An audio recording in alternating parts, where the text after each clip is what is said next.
Hey there, welcome back to the channel. Today I will show you how to create high converting lead magnet in Wix website. It's very easy to do. For this, first go to wix.com and log into your account. If you want to create a new site, and just click create a new site, or you can edit your site. Just select the site you have edit, it will be loaded to dashboard.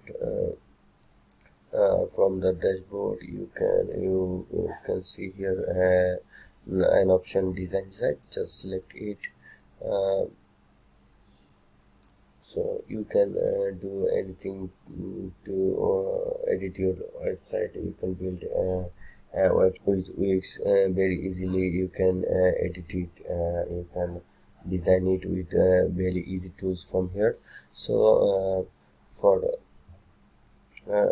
create a lead magnet, just what you just have to do, click the plus icon from here. Then you will see options here.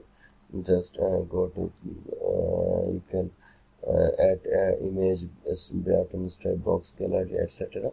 You can also search here, search for lead. uh, then you will see the results here. Mail list, email sign up. You can also add as more pop-ups from page booster, and that's it. That's how you can add a lead magnet, create a lead magnet to Wix.